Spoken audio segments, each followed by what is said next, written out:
So, ito yung paglalagyan natin ng lock mga kamasta. Dito natin siya ilalak. So, dito mga kamasta, para masigurado yung gagamitin ninyo sa pagtotok sa kahit na huwag kayong gumamit ng tox mga kamasta. Mainam to kasi tanso to eh. Nag-i-spread siya kung sakali. Ayan.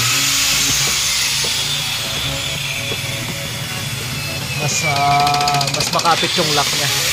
Kaya kahit na ugaw-ugayin mo yan, hindi makaalis yan. Okay. So, yan yung simpleng pamamaraan ng paggagawa namin. Alternatibo na kahit na, sabi ko nga kanina, kahit na kulang sa gamit materyales sa pag-i-instilla ng mga ganitong uri ng mga pang-finishing works natin, may paraan po tayo dyan.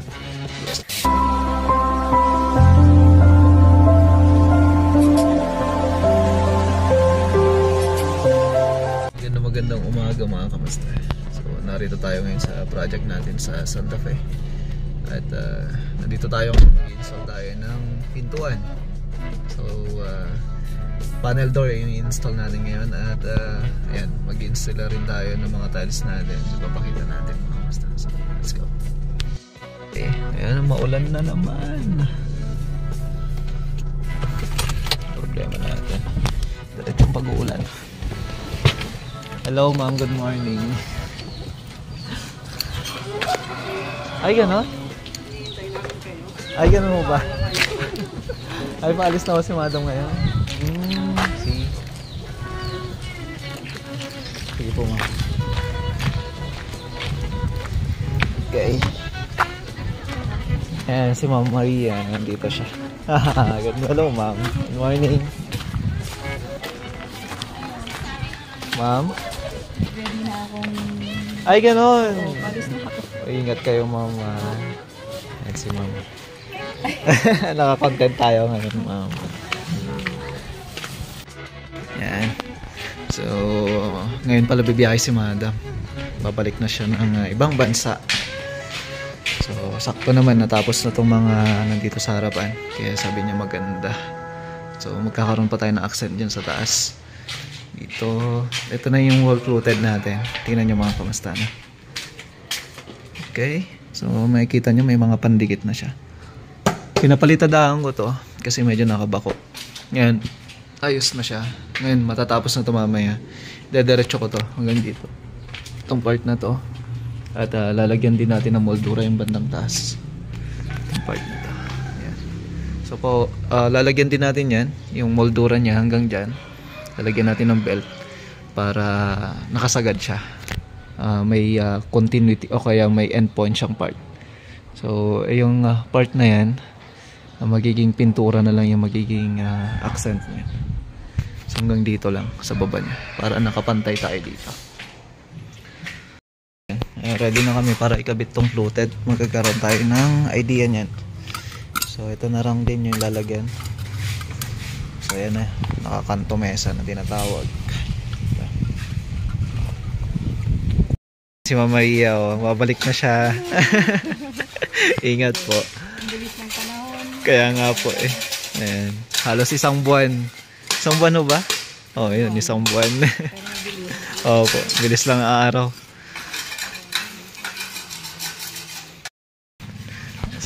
Si madam talaga, pupunta na sila ngayon. Lagyan, pasukan mo ng gano'n. So, lagyan natin ng tolda. Gawang diretso talaga yung pag-uulan. Ilang araw na to. Magdadalawang linggo na, no? 2 linggo na yung uulan niya dito. Ayan, no? Malamig na. Tapos mahangin pa. Tapos ulan pa ng ulan. Pero syempre wala makakapigil sa tropa. So ang ginagawa natin dito ngayon mga kamasta, dati ito, kung napanood nyo yung isang vlog natin, sabi ko nga nakalubog, kaya ito nakapaloob siya. So last week pinapalitadahan ko para pumantay, kaya makikita nyo straight na siya. Ganda na. Ngayon, ano nga ba yung mga materyales na kakailanganin mo at saka yung mga simpleng pamamaraan natin na pag-i-instilla ng fluted.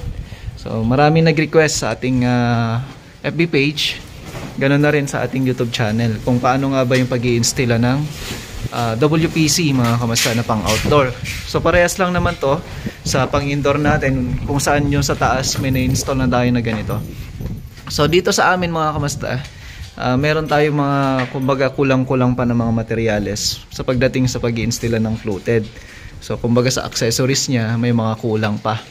Pero dito binibigyan natin ng pamamaraan o kaya gumagawa tayo ng pamamaraan para ma-install natin to ng maayos na kahit na kulang yung mga accessories niya kagaya nung yung lock niya mga kamasta, yung clip niya. So wala kaming mabili. Ganon din sa supplier na pinagkuhanan namin ng WPC na to, kung saan sa Wilcon sa ngayon wala daw available kasi mabilis maubos. Kasi yung iba kasi doon na kumukuha. So karimitan ganon yung ginagawa. Kaya ang ginagawa namin ngayon dito, gamit yung meron kaming ginagamit dito na block screw. So pwede rin kahit na may Torx mga kamasta na screw, pwede rin. Pero mas prefer ko gumamit kayo ng block screw. So mas maganda kasi gamitin yung block screw, gawa nga nung flat lang yung head niya. Kaya kung titingnan ninyo, ayan. So wala ngang mabili dito na mga clip mga kamasta. So ito yung gagamitin natin ngayon para mailock yung WPC. Pwede rin kayong gumamit ng 1/8 na concrete na drill. Yung 1/8 na yon, saktong-sakto. Meron din naman yung mas maliit pa mga kamasta, pero minsan nababali na kasi yung block screw. Kahit na wag mong lagyan ng Torx, makapit pa rin. Yung 1/8 o kaya naman 4mm, pwede rin naman gumamit ng ganon. Tapos dito kailangan mo rin ng it's either no more nail o kaya naman itong tinatawag na no nails. Ayan. Liquid nail pala. So meron din kasi yung no nail, no more nail, liquid nail, basta may nail. So yun yung kalimitan na ginagamit namin. Pero ito kasi itong liquid nail na to, heavy duty mga kamasta. So meron to sa Wilcon at yun yung mga binibili namin. So yun yung syempre kung isasuggest natin sa client, eh syempre yung magandang uri na. Syempre yung mga power tools kailangan mo. Ayan, yung ating hand tool na rechargeable na drill, tapos yung may impact na drill natin, tapos pangkat natin. So yun yung gagamitin natin ngayon. Syempre yung fluted natin hindi mawawala. So kunin natin para makita ninyo. Tapos instruct ko sa inyo kung paano yung pag-i-install natin. So ito na. Ito yung fluted natin. Tingnan natin tong fluted natin na to, yung ating pang outdoor mga kamasta. Talagang solid na solid to. Wala kang makikita na parang matutuklap na part na kung saan yung parang laminated siya. Ito yung sinasabi kong solido o kaya solid ay yung purong-puro talaga na PVC. So hindi siya yung coated, hindi rin siya yung laminated. So ito yung uri ng PVC na install natin pagka sa labas, by the word pang outdoor, no? So sa exterior natin siya ilalagay. Ngayon itong fluted natin na to, so tingnan natin yung sukat niya kung ano yung haba. Sukatin natin. Oops, naalis. Okay, 291 mga kamasta, 291 cm. Tapos yung lapad niya, magbe-base tayo dun sa likod niya. Baliktarin nyo lang to. Tingnan natin yung likod niya. Yan. Halos 16.1 o kaya 16 cm mga kamasta. So yan yung standard na sukat ng WPC na to. Meron din yung mas malapad, pero minsan mahirap i-install. Kasi minsan yung lapad niya na yon, kapag sa wall natin siya ilalagay, yung iba hindi dumidikit. So mas maganda ganito yung gagamitin nyo. Kasi mas matibay siya. Yun nga lang, ang kagandahan niya kasi pag malapad, makakales ka doon sa mga materyales na gagamitin mo. Kasi ito, yung lapad nito, may papasok pa siya eh. So halos pumapatak lang to ng 15 cm. Kaya kung nagko-compute kayo, i-divide nyo yan ng 15 cm. Kunwari, ito ay may lapad to na 150 cm. So i-divide mo siya ng 15 cm. Huwag mong isasakto na 16 cm kasi nga meron pa siyang papasok na halos 1 cm. So ipakita natin kung saan nga ba pumapasok yung 1 cm na yan. So dito siya pumapasok kasi kailangan mo yan iipit. Kaya tingnan natin dito sa may bandang baba kung paano yung sinasabi ko. Kuha ka pa ng isa. Kuha tayo ng isang WPC. Ngayon, Yan. So, alisin muna natin. Okay. Tayo mo, Levi. Okay. Ito siya. Ito yung papasok natin o kaya ito yung pagpapasukan ng isang WPC. So, dalawa yung gilid niyan. Ito yung isa kung saan ito yung ilalak mo. Tapos, ito naman yung pupunta sa kabila. So, ito yung maglalak. Ngayon, tingnan natin dito sa part na to. Ngayon, dapat hindi baliktad, hindi pwedeng magkasalubong yan. Dapat, ito yung ipapasok mo, dapat dito mo siya ipapasok. Yan. So, tingnan natin. Ng malapitan. Okay, ganyan siya. Yan. Ganyan siya. So, kung makikita nyo, yung sinasabi ko kanina, halos sa, ayan, sobra pa nga sa 1 cm. So, yun yung mapapasok dyan para mailak yan. Kaya sabi ko nga, pagka nagko-compute kayo ng mga ganito, kasi pagka ina-actual nyo na sinusukat ng 16 cm, minsan hindi naka-accurate yon. So dapat yan, i-compute nyo rin, ilas nyo yung papasok. Para baka mamaya magulat kayo, bakit bitin, parang ganun. So yun yung gagawin natin. Bali, i-actual natin yan sa ngayon. Yung taas kasi nito, sinagad na natin.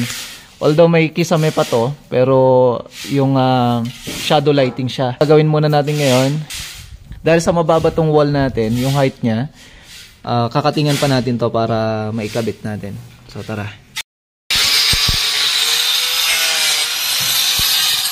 Okay.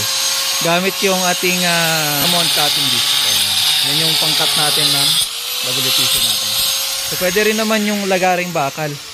Pero kung gusto niyo na mas mabilisan, gumamit kayo ng diamond cutting disc. Gamit yung grinder na ginagamit natin syempre. So, i-actual natin yan. Okay. Sinagad na namin to sa taas ng steel deck kasi sabi ko nga may shadow lightings tayo. So, syempre kailangan malinis tong kakabitan mo. Kahit na hindi ito na pinturahan mga kamasta, okay lang. Basta malinis siya. Tsaka tuwid na tuwid. Kasi kagaya nga nung sinabi ko na may problema to sa wall niya. Kasi ito nakalubog tong gitna niya dati. Ngayon, pinapalitadaan natin para maayos. Ayan na siya. So, dito, kahit nawala yung clip natin mga kamasta, pwede natin siyang ilock. So, ituro natin kung paano yung paglalak natin. So, ito yung paglalagyan natin ng lock mga kamasta. Dito natin siya ilalak. So, ito na yung paglalagyan natin ng liquid nail o kaya naman kahit anong pwede nyong ilagay yan. Sabi ko kanina, no more nails, liquid nail, no nail. Yan, pwede nyo pong gamitin. So, lalagyan natin to kung saan yung pinakamataas na part nya. Kasi itong gate na, mababa na to. Kumbaga, ito lang yung pangpantay nya. So, etong gilid-gilid niya yung lalagyan natin ngayon para may flat natin. Meron siyang groove yung WPC na bibili ninyo. Di ko lang alam kung may nabibili din ng WPC na as in na flat siya. Pero kalimitan yung nagagamit kasi namin o kaya nabibili namin. Talagang may mga groove kasi syempre yun yung mga groove niya. Yan yung liquid nail natin. Kabit na natin tong isa. Yung nilagyan natin ng liquid nail.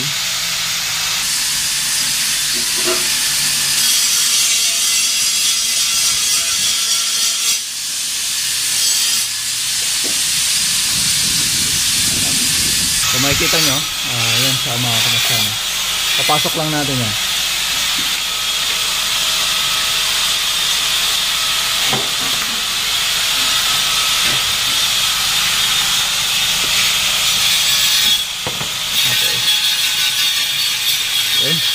So, katapos nun, lalak natin ulit dito.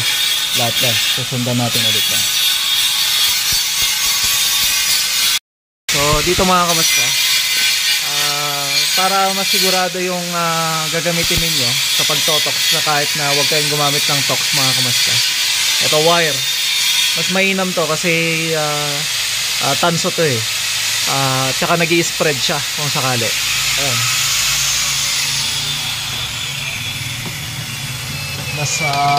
Mas makapit yung lock niya. Kaya kahit na uga-ugain mo yan, hindi makaalis yan. So, nalagyan na natin. Isa, dalawa, tatlo. So, malaking bagay na yung tatlo na yan. Mas makapit pa to kaysa yung gagamit ka ng clip. Ito, mas makapit pa yan. So, may PVC pipe tayo doon. Nakabukol yan. Pero, prines natin nonte. Pero, bubukol pa rin.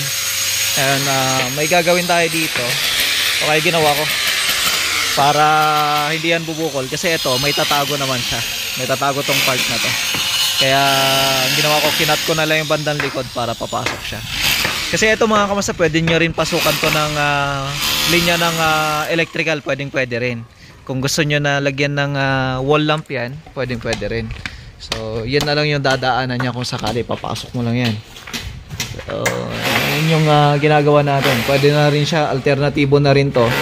Sa, kung gusto nyo maglagay ng design na ilaw, wall lamp, sabi ko nga, pwede nyo ipasok yung linya doon, pababa. So, kung magkikisame tayo dito, kung sabi ni madam, lagyan natin ng wall lamp, kaya naman yung kahit anong ilalagay dyan, basta ginagamitan ng electrical, pwede. Ayun. Ngayon, gagawin natin, lalak natin ulit. Wala nang clip yan. Hindi na usong clip. Ay, biro lang. So, wala nang clip yan. Kahit na walang clip na mabibili, may mga alternatibo tayo magagamit. Screw na lang natin. Susunod na natin yan. So magsesero tayo dito sa part na to. Susundan natin yan kasi dediretso yung fluted natin hanggang dun sa mga poste na to. Pero ito, bago natin tutuloy yan, mamoldurahan muna natin yon. Kasi hindi po pwede na mauuna yung fluted bago yung moldura. Mas mainam yung moldura nya muna. Ganyan din, plain lang din siya. Tapos tsaka natin lagay yung fluted natin.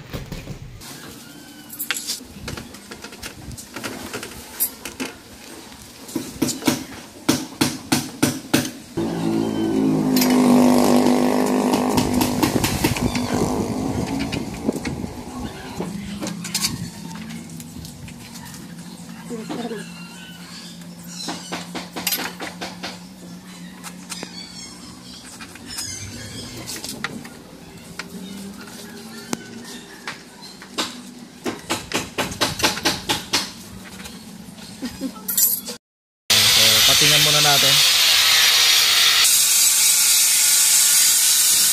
para sa seroho niya.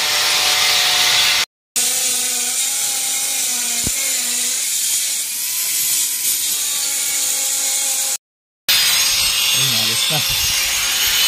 Pwedeng pamalo. Napakatibay, no?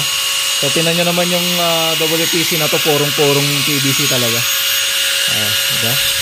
Ano? So, ayos na. Ngayon, kain muna kami at gutom na daw yung tropa. Si Bong may ginagawa pa dito. Ayan. So, may nagtatanong din doon sa may reels natin mga kamasta. Gusto ko lang ibahagi rin. Bakit nga daw inuna natin yung baba? So, sabi ko naman, pwede nyo naman unahin yung baba. Basta sigurado na naka-level yan. Yung tayo niya, dapat naka-level yan. O, diba? Tayo niya, naka-level yan. Hanggang sa baba yan. So, yun ang importante. Tapos, syempre, yung pahalang niya dapat naka-level yan. Ayan o, yung pagita. Okay. Naka-level yan. So, kahit na, sabi ko nga, kahit na yung siruho mo na sa taas, okay lang yun. Ang kagandahan kasi, kapag inuna mo yung baba, yung lakas niya, natuyuan na. Kasi doon tayo kumukuha ng lakas Kung ano yung nasa baba, siya yung dapat na malakas dyan. Kaya nga yung iba ginagawa natin, nilalagyan natin ng paring o kaya naman yung anong bakal, basta tuwid. Ibebelt mo yon, tapos yun ang pagpapatungan niya. Pero ito, nakasandal na siya kaagad dito sa tiles natin sa baba. So yun ang kagandahan niya. Pero ngayon, kain muna tayo. Kain na tayo. Sarap ng ulam namin, fried chicken. Mas marami nga lang yung anong tawag nun? Yung hinahalo. KFC. Ano ay? Kanto fried chicken. Magkano isa na ito? 30. Pero may pinakuha tayo para may sarsa. Ayan o.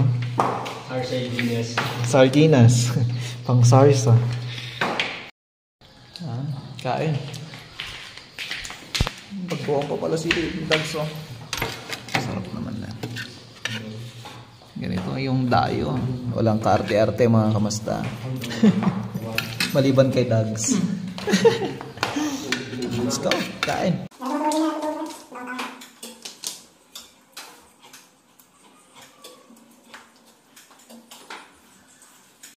Okay, so ngayon, ayan, nag-resume na tayo sa trabaho.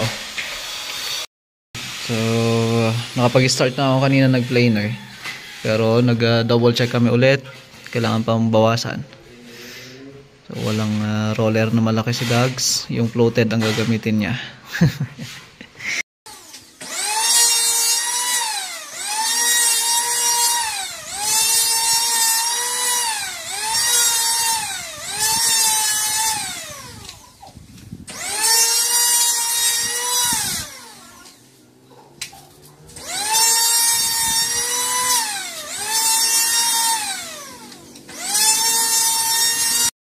So ayos na mga kamasta, no? At check natin ulit bago tayo maglalagay ng mga hinges nya.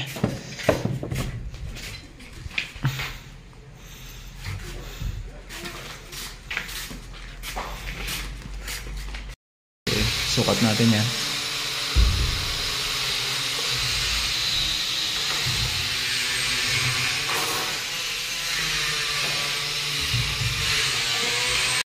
Ayan, no?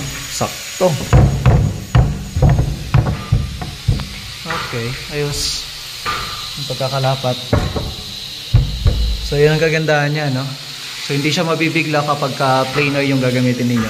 So, kung makikita nyo ngayon, halos sakto lang yung awang niya.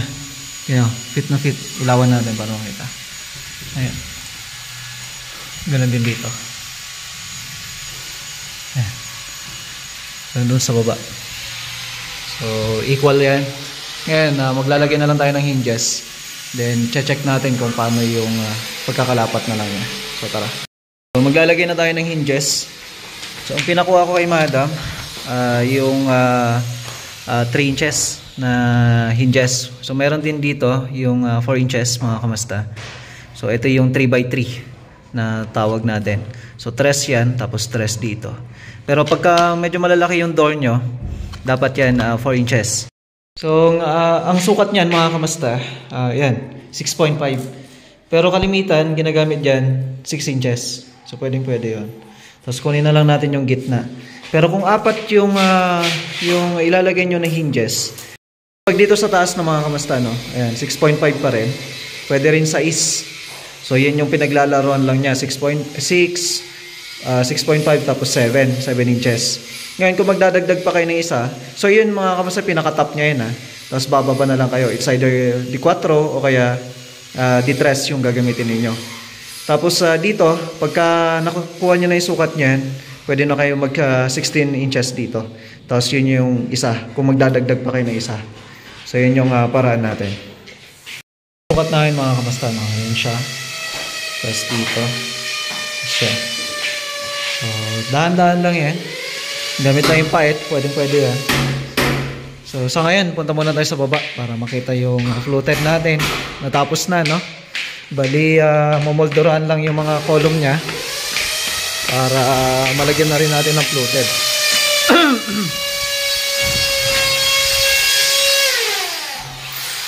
Ayan. So kung makikita nyo, ayan, ayos. Diba? Ayan, so tingnan nyo naman mga kamasta, diba? Napakaganda na, lalo-lalo pag napinturan na itong mga moldings na, no? Tapos ganun din yung moldings din natin dyan. Okay, so yan, sa ngayon puputulin muna natin sa part na yan. Tapusin lang natin yung moldings na yan. Yung ilalagay natin sa taas, ibababa tong wall lamp nya o kaya tong post lamp nya para hindi gaano mataas. Kasi sabi ko kay Madam, dapat nandito lang siya sa part na to para hindi naman siya yung kagaya nyan. Kailangan mo munang pumunta sa malayo para makita mo yung ganda ng ilaw na yan. Kasi ang reflection na lang niya yung makikita mo eh. Ngayon, may itsura kasi yan o kaya figure na talagang kumbaga magagandahan ka rin. So masyadong mataas yan. Sabi ko ibababa natin, sasabay natin sa floated nandun yan. Kaya yan yung abangan nyo pa dyan mga kamasta. Hopefully nakapagbigay idea ako sa pamamaraan ng pag-i-install ng fluted na yan. Yan. So yan yung simpleng pamamaraan ng paggagawa namin.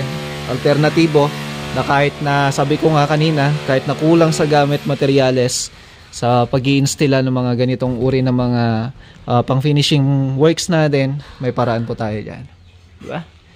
So ito na lang yung gagawin pa ni Dags napagpapalit ko talaga ni Bong.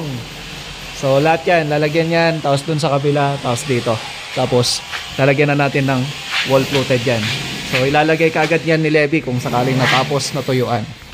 So kaya tayo sa taas para dun sa pintuan na ginagawa natin. Ayan, shoutout muli kay pare Onel Pagigan, diba? Siya may gawa nyan. Tsaka kay pareng Mike Luther, diba? So yan na yung hinges natin. Okay. So yung paglalagay ng hinges natin mga kamasta, ito siya. So dapat yan nakalubog yung dalawa. Yan. Para hindi nyo na babawasan yung hamba. Kasi pag binawasan mo pa yung hamba, kung magpapalit ka ng pintuan, o kaya gusto mo magpalit, o kaya nasira yung pintuan, madali na lang. Kasi hindi mo kasi magagaya o kaya makukuha yung mga sukat-sukat niyan pagka pati ito babawasan mo. Ngayon, yung screw nyo na lang, lamat na lang ng screw yung makikita mo kung sakali. Ayan. So, tara merienda na tayo. Kasi kailangan na nating bumaba at may pupuntahan tayo yung bahay ng isa sa mga subscriber, follower natin sa bandang Bambang mga kamusta. Dito rin lang sa Nueva Vizcaya. So, kita-kita tayo doon. Sa ngayon, merienda muna yung tropa. At gagayak na rin kami. Ayan, may puto tayo dito. Tapos soft drinks. Pero sila lang magsa-soft drinks. Ganda muna tayo. Yung puto, bro.